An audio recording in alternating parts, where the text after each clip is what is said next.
Hello, and welcome back to the Time's Ticking YouTube channel. My name is Jake, and today I get to talk about one of my most favorite watches, the Omega Constellation. So stick with me through this intro, because I will be diving into the vast history of this classic watch line.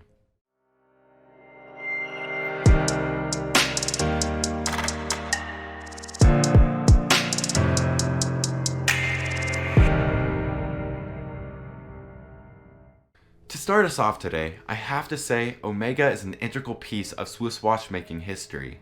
Originally begun in 1848, the brand has been present for everything from the Olympics to the first moon landing, as most of you know. While there are plenty of histories to be written about a wide variety of their historical timepieces, we here at Time's Ticking have decided to turn our heads up toward the stars, so to speak, in today's video. The Omega Constellation series is a wristwatch line that has been perpetuated by the company for nearly 70 years. It is a wristwatch line that features Genovese astronomy on its caseback and has been worn by plenty of stars throughout its tenure at Omega. Current updates have entered the Gents collection regarding the Omega Constellation for 2020, a subtle set of changes that implies the overall history of its evolution. Indeed, being a flagship wristwatch for the brand from the 1950s to the 1970s, Omega's Constellation has seen a lot of change and variation during its lifespan. On that note, while both today's and yesterday's Constellations deliver a strong appeal, it was originally a different watch line from Omega that inspired this stellar style. Actually predating the Constellation by 4 years was the Omega Centenary. It was released in 1948 as a limited edition, meant to celebrate the 100-year anniversary of the company. Omega only released 6,000 of these timepieces, but they were a hit chronometer for watch lovers around the world.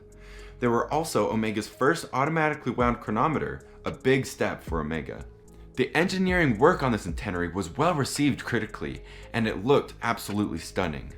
Faceted lugs, a domed crystal, gold case, fine metal bracelets, fine leather straps, and a set of gold Dauphine hands all left a lasting impression on fans of the Centenary. It was a natural fit for Omega, after the short-lived success of the Centenary, to retain a similar chronometer standard and aesthetic for their Constellation series. Centenary was in demand after its release, and Omega answered the call with continued excellence. Omega's first Constellation was born in 1952 and got its name from a unique source. While its name implies extraterrestrial bodies, its namesake was derived from the Lockheed Constellation, an airliner from World War II. Keeping the Dauphine hands on the Constellation's dial was a clever, albeit unintentional nod to the dolphin-shaped fuselage of the Lockheed Constellation.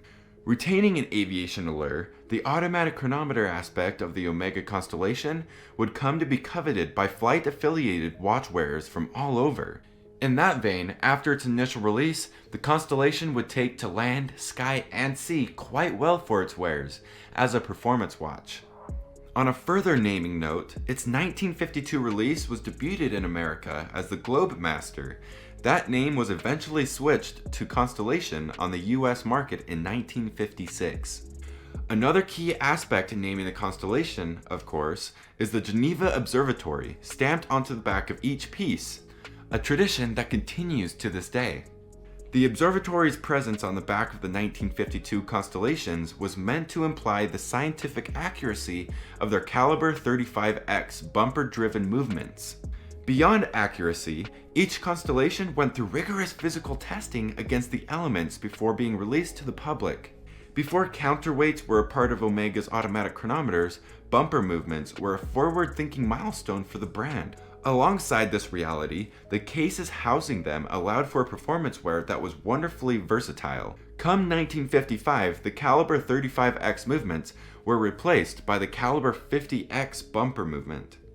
As automatic movements and aesthetics evolved among the watch community, so did the Omega Constellation series. The 1950s Constellations used bumper movements, which is a bit jarring, but the 1960s would utilize rotor-driven automatic movements. At the dawn of the 1970s, Omega experimented with applying a highly accurate megaquartz movement in their Constellation series, a movement that would garner high industry praise. In terms of chronometer timekeeping, the 1950s through the 1970s are lauded as heyday of innovation regarding the Omega Constellation. Visual design from this time period tend to be met with high praise from watchmakers and collectors alike. Changes between round and rectangular cases in the overall design became a hallmark of Omega's experimentation with the Constellation. Omega created a lot of unique models as a result of bold steps in visual design, but there was a particular run in the 1960s that's worth noting. The Constellation Deluxe, Constellation Deluxe 2 Calendar, and Constellation Grand Lux all captured the overall visual flow of the Constellation both before and after their release. Faceted dial markers, angular elegance on the lugs, and use of onyx-infused gold and crosshairs on the dial made them a popular choice, even for the likes of Elvis Presley. As I mentioned before, Omega began using quartz movements in their Constellation series by the 1970s. While many watch aficionados believe this was the death knell of the Constellation's more impactful time in watchmaking, it also acts as an example of the unavoidable shift in watch technology during that time due to the quartz revolution or crisis. Omega, in order to stay competitive with Japan, made Constellation models with both quartz and mechanical movements from the 1970s onward.